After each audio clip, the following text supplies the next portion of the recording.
半个多小时路程。I traveled all the way to the Xiong'an Comprehensive Bonded Zone to visit the duty-free shop. I never expected this huge store. It took me a whole minute to walk through it. No one told me it would be like this. A vlogger posted a video on China's social media mocking the tiny size of the Xiong'an duty-free shop, which was completely different from what was advertised. Netizens responded with knowing comments. From China Xiong'an to Hebei Xiong'an to Baoding Xiong'an, I've been there too, and it's just a room. How big can it be? In the end, I bought a tube of toothpaste. Otherwise, it would have been a wasted trip. Some netizens also pointed out that posts criticizing Xiong'an would be quickly deleted. You might even be invited for tea, and people are too scared to speak out now. On March 23rd, after over 4 months without leaving Beijing, Chinese Communist Party leader Xi Jinping suddenly appeared in Hebei's Xiong'an New Area for an inspection. He claimed, "The central government's decision to build the Xiong'an New Area is completely correct. This caused a stir in public opinion." Some commentators pointed out that Xiong'an is universally regarded as a ghost town, and Xi's strange behavior confirmed the doubts about him. His statements were criticized as shameless. Chinese state media reported that on March 23rd, Xi Jinping, accompanied by Li Qiang, Cai Qi, and Ding Xuexiang, visited the China Huaneng Group and the Beijing 4th Middle School Xiong'an campus. In the afternoon, they held a symposium where Xi solemnly declared that the positioning of Xiong'an New Area as a place for reviving non-capital functions of Beijing was correct, and that the central government's decision to build it was completely correct, with solid and effective progress in various areas. What people noticed was not the phrase completely correct, but why even today he still feels the need to repeatedly say those words. A truly successful project doesn't require its chief designer to go back and loudly endorse it every few years. A thriving new area doesn't need the highest leader to step in and repeatedly tell everyone that it's fine, it's correct, it's effective. When someone keeps stressing that something is absolutely correct, it's often because they fear others might see that it's not so correct.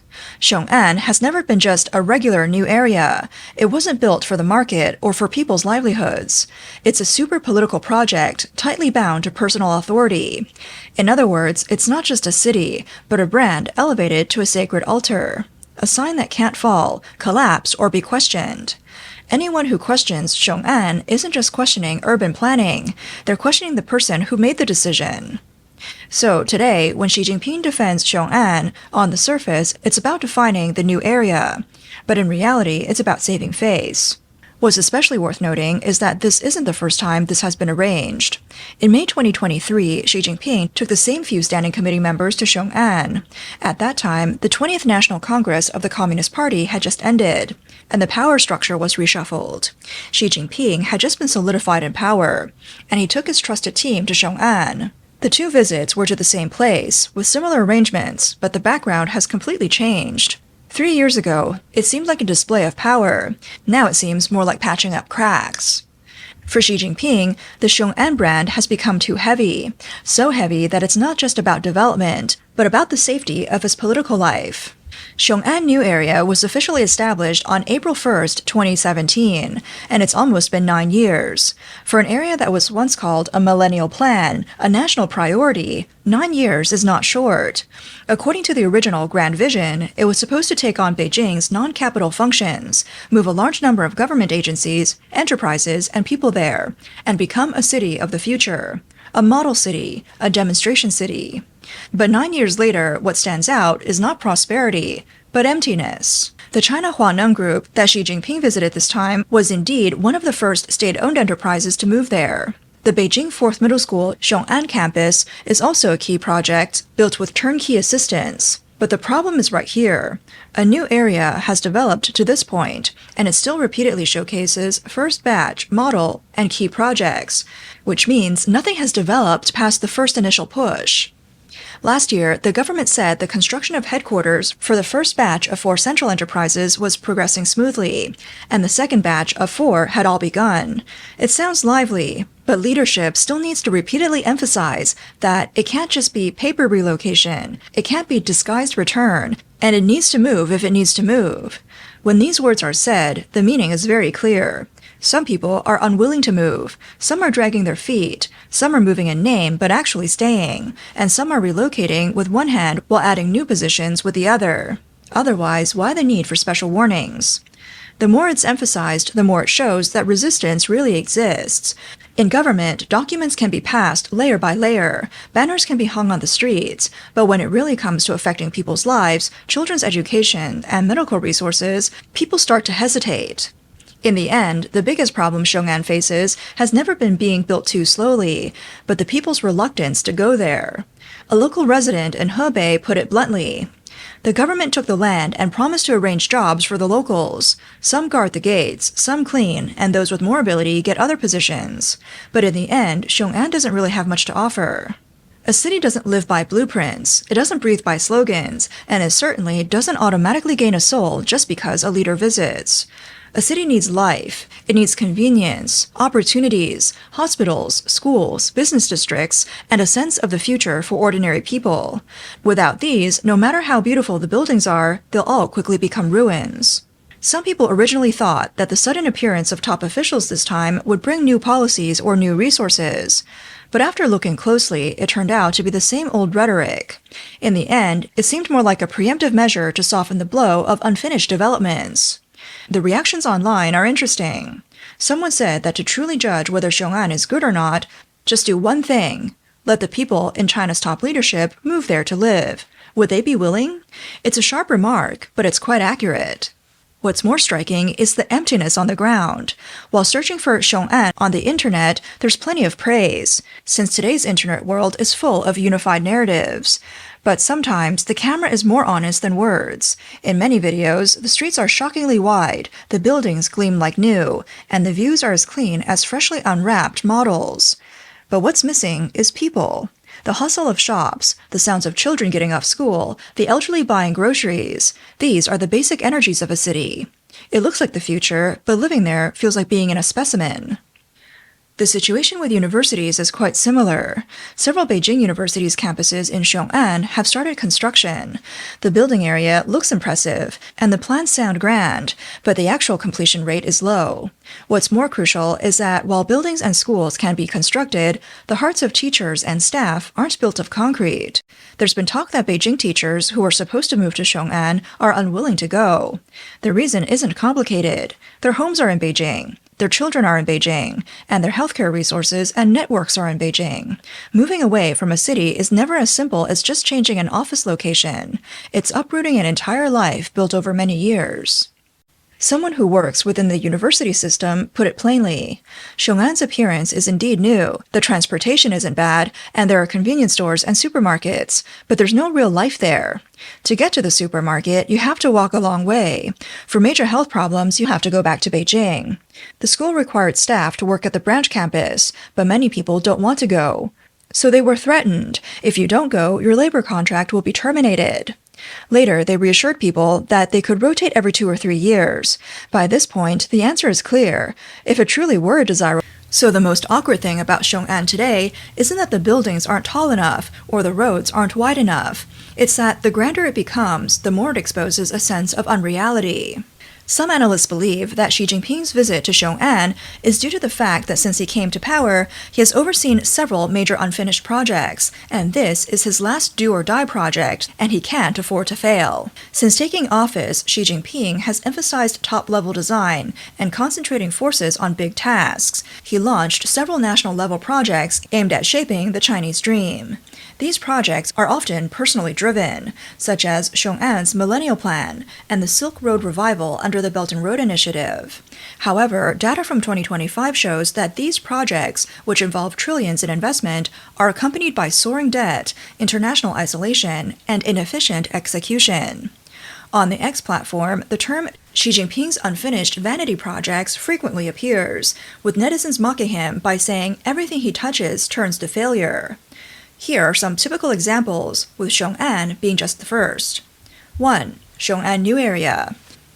In 2017, Xi Jinping personally planned the Xiong'an New Area, which was intended to alleviate Beijing's functions. It had a planned population of 5 million and an investment of over 1.5 trillion yuan. It was designed to be home to the largest high-speed rail station in Asia, and ecological restoration showed initial results. But by 2025, the vacancy rate in the Rongdong area was over 70%. The population reached only 1/10 of the target. Residents complained about the lack of amenities, and the city felt too boring. Netizens sarcastically commented, "Investing trillions to build a ghost town, who's going to live there?" 2. The Belt and Road Initiative. Proposed by Xi Jinping in 2013, the BRI was promoted as a flagship project to reshape the global trade and economic landscape. China used railways, ports, highways, power plants, and industrial parks to rapidly expand into multiple countries across Asia, Africa, Europe, and Latin America. It covered 140 countries, with a total planned investment of over $1 trillion. Projects like Sri Lanka's Hambantota port, the China-Laos Railway, and the China-Pakistan Economic Corridor were repeatedly showcased as models. However, by 2025, 75 of the poorest countries owed China $35 billion in debt, and the peak of repayment triggered a debt crisis. Over 60% of the projects were losing money, leading to accusations of debt diplomacy. Italy's withdrawal from the BRI was seen as a symbolic signal. Netizens joked, "From the Silk Road dream to the unfinished road." 3. Asian Infrastructure Investment Bank, the AIIB. Founded by Xi Jinping in 2015, the AIIB has over 100 member countries and was committed to infrastructure financing. Initially, it was presented as a new platform for China's participation in global governance. It attracted attention with its large membership. However, as operations progressed, increasing external skepticism focused on China's excessive influence, unbalanced governance structure, and lax project review standards. Canada even froze its cooperation, and insiders publicly criticized the organization's culture and security risks. As a result, this institution, originally intended to be a multilateral development financing platform, is increasingly viewed by some countries as a tool with clear geopolitical undertones, rather than a purely international financial platform. 4. Confucius Institutes. Launched in 2004 and rapidly expanded under Xi Jinping's leadership, the Confucius Institutes aim to enhance China's soft power through teaching Chinese language and cultural exchange. The original goal was to establish 1,000 branches worldwide. However, in recent years, the initiative has been embroiled in controversies surrounding espionage infiltration and academic interference. Many in the global academic community accuse it of being a Trojan horse for spreading communist ideology. The most representative cases are the University of Maryland in the U.S., which was the first American university to establish a Confucius Institute, and the University of Queensland in Australia. Both schools chose to shut down their respective CIs out of concern about CCP interference in university governance and surveillance of dissenting students. As of 2025, all 104 Confucius Institutes in the United States have been closed, with countries like Australia, Sweden, and Canada following suit.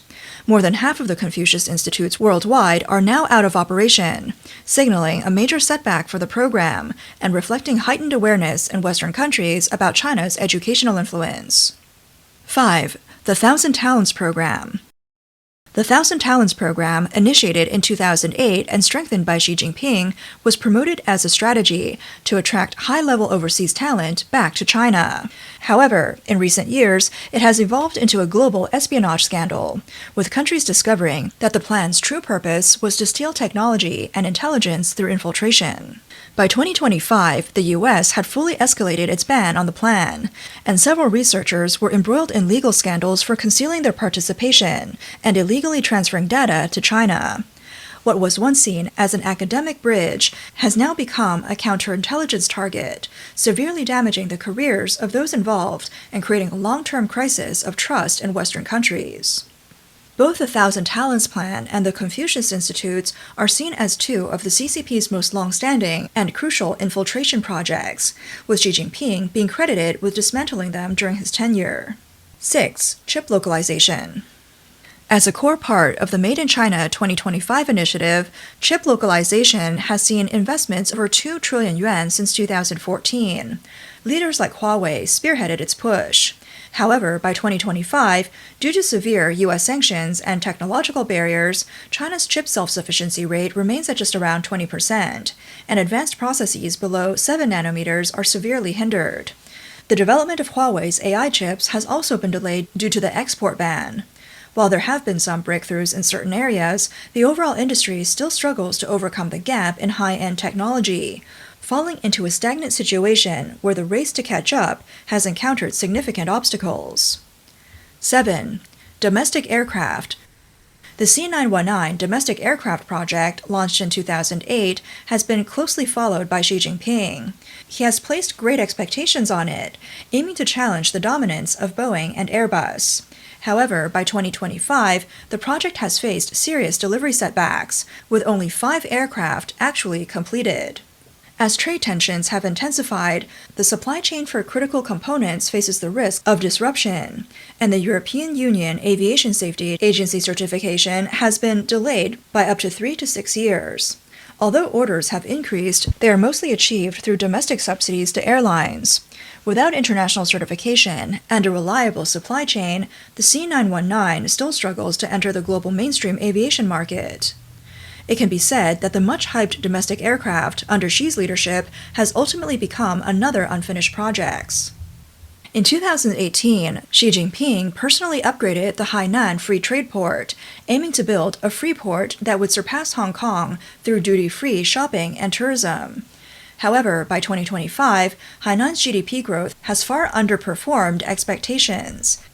With increasing geopolitical tensions, foreign investment concerns about Hainan has grown. What was once seen as a highly anticipated hub for openness now seems more like a cosmetic project without industrial support, struggling to become a real engine for growth.